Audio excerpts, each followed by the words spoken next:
anyetosani menggah bangeti golong mulai ing dusun Jaler Seti Sepuh Angen Kakung Putri ingkang wekdal menika dipun wonteni jenang wertiga ing antawisipun petak abrilan baru-baru ingkang pun sumerti petak nur saking bapa abdi rasa ibu baru-baru ingkang dipun kawruhi deripun lair babar sakwatunggil pertapan sanes panjenengan ingkang bebasan tebih tanpa wangenan bilih celak tanpa senggolan awet wonten ing dinten bersedusun dipun pangeti mugi-mugi panyuwunipun para warga masyarakat dumateng ngarsa dalem Allah tansah dipun paringana ridho dinten menika saklajengipun. Dene Sekolah Batas Sekolah Kidung ingkang pun sumerti sedherekipun para warga ingkang temepi wonten saklebeting bumi kewontenaning kori saha majipe wonten petilmanipun rinten dalu mlebet medalipun manggih keselamatan kawilujengan ing saengga panyuwunipun tansah dipun paringana kinabulan saking ngarsanipun Gusti ingkang Maha Kuwasa. Salajengipun wontenipun tumpeng sabat menika kembul wujud ingkang dipun pangeti warga masyarakat catur manunggal Kakung Putri sepuhanen tebih pangratan anggenipun badhe nglaksanakaken bersih dusun dinten menika sampun saged kaleksanan ninamong kakemong kasun bakuh kukuh pangrengkuh juara pun sewan-sewan ing saengga sak panggenipun bersih dusun manggya suka basuki rahayu wilujeng slamet awit saking ridhanipun Allah Subhanahu wa taala. Dene salajengipun tuming sabat ingkang dipun pangeti para bapak kepala dukuh catur manunggal dinten dipun pangeti mugi-mugi anggenipun tansah ngayahi jejiban dumateng para warga sageta tansah momong dumateng putra wayah sedayanipun ing saengga sageta atut runtut guyub lan rukun saged anyetosani menggah anggenipun nglaksanakaken samukawis pakaryan mugi-mugi pikantuk lillah lan barokah saking ngarsa dalem Allah Subhanahu wa taala. Dene salajengipun ugi ngrakit wontenipun golong mulih ingkang sabat ingkang pun pangeti golong mulih cukal-cukil ing padusunan catur manunggal dinten menika dipun pangeti para warga boten nyepekaken ing bilih gesangipun tansah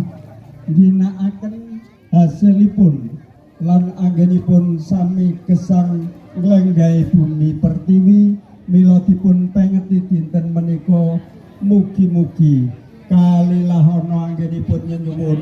pikantuk ridhanipun Allah Subhanahu wa taala. Ini ingkang salajengipun ingkang dipun pangeti golong mulih ing antawisipun Bagindo alias Bagindo Pilir ugi Bagindo Kurnen. Para warga gesangipun ginakaken eron kajeng lan samukawis kagem kacekapanipun minangkung anggenipun nglaksanakaken bersih dusun mugi-mugi pikantuk idi palilahipun saengga kagem ngawontenaken sedekah kenduri wonten bersih dusun tansah pikantuk ijabahipun Gusti ingkang Maha Kuwasa. Dene golong ingkang sakbab ingkang dipun pangeti surya pertimbangan ing antawisipun rinten lan dalunipun para warga mugi-mugi tansah tinuntuna lan pinarengana pepajar tinuntuna dhateng kaleresan pikantuk pepajar penggalihipun saengga anggenipun makarti lan makarya sageta jumbuh ingkang dipun gayuh kaesti lan kadugi ingkang dipun sesuwun rinten dalunipun. Salajengipun ugi golong mlingking sabat ingkang dipun pangeti Empu Pepitu ing antawisipun Rama Empu Yadi ugi Nyai Ramayadi ugi nyai panjak lan kai panjak empu anjani ke empu anjani sedaya para empu ingkang damel wasiaji mbok bilih para warga ngginakaken dedamalenipun para empu sageta pikantuka ridhanipun Gusti saengga sedaya tansah mengestanana menapa ingkang dados hajatipun para warga mangya gesang suka basuki rahayu wiluju slamet agung rasidipun. Salajengipun nyai panjak lan kai panjak ingkang damel sedaya kegaman kagem among kami. Mugi-mugi kagem tangan tuah wonten ing pedes pereng pategalan sageta tansah lemu wite dadi wohe saengga kenging kagem nyekapi kebetanipun para warga masyarakat catur manunggal umumipun. Dene salajengipun golonge sakbab pitu-pitu walangan toho salumaing bumi sakurting langit dinten menika dipun pengeti panyuwunipun. Mugi-mugi sedaya rubida sambikala ampun ngantos wonten taun ingkang badhe dumugi ngganggu dumateng among tani tuah wonten ing Tegal kepanasan saengga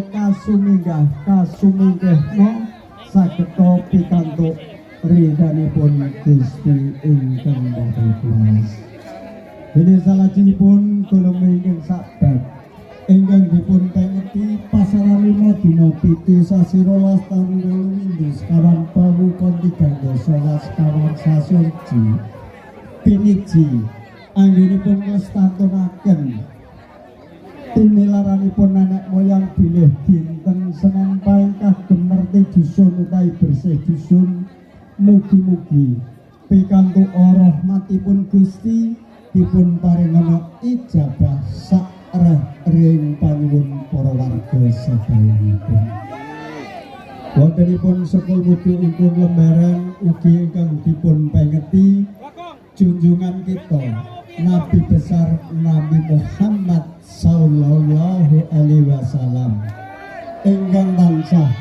kula panjenengan sami mawantu-wantu pitulunganipun saha syafaatipun wonten ing benjang dinten yaumul qiyamah. Allahumma amin. Dengan sejudu para warga masyarakat catur manunggal ugi mboten katalumpen kintun donga dumateng para papunden pinisepuh sanak kadang mitra ingkang sampun ngruneni sowan wonten ing ayunanipun Gusti. Mila dinten menika dipun pengeti tinampi wonten ing arwahipun saengga mugi-mugi sak pangeripun bersih dusun tansah nirek nyuwunaken dumateng ngarsa dalem Allah Ta'ala sedya panyuwunipun para warga tansah dipun ijabah ana saking ngarsa dalem Allah Subhanahu wa Ta'ala. Lan ugi kagem naluraken tinilaranipun nenek moyang ing bilih wonten ing wekdal bersih dusun menika ugi boten katalumpen tansah mengeti ingkang hamengku dusun ing atalisipun mojo 10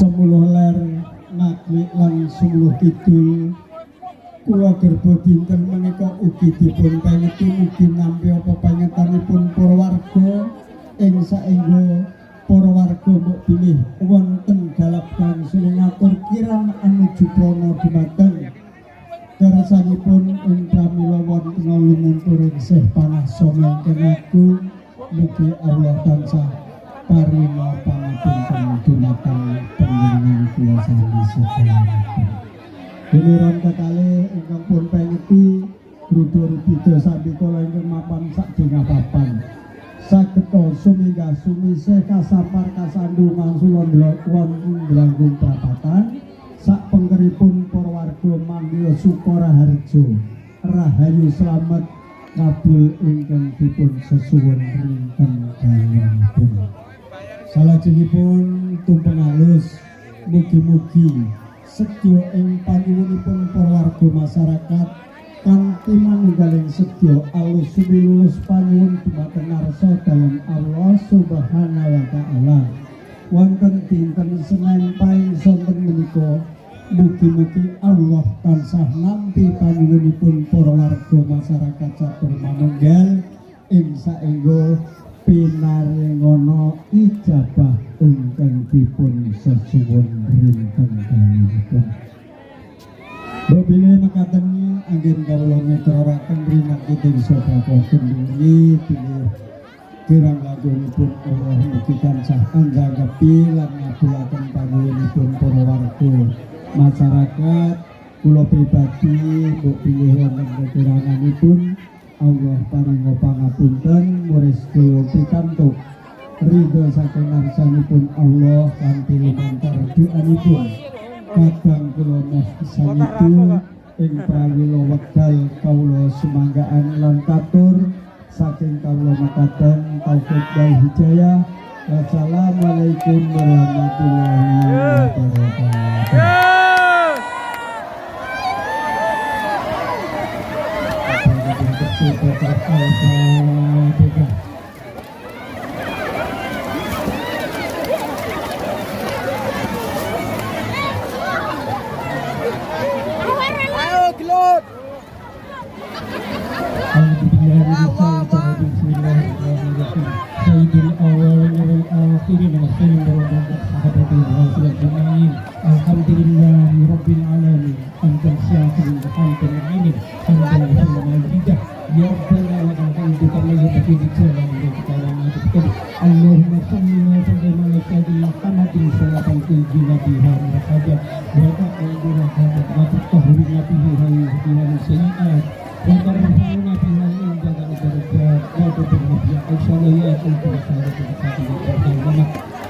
Allahumma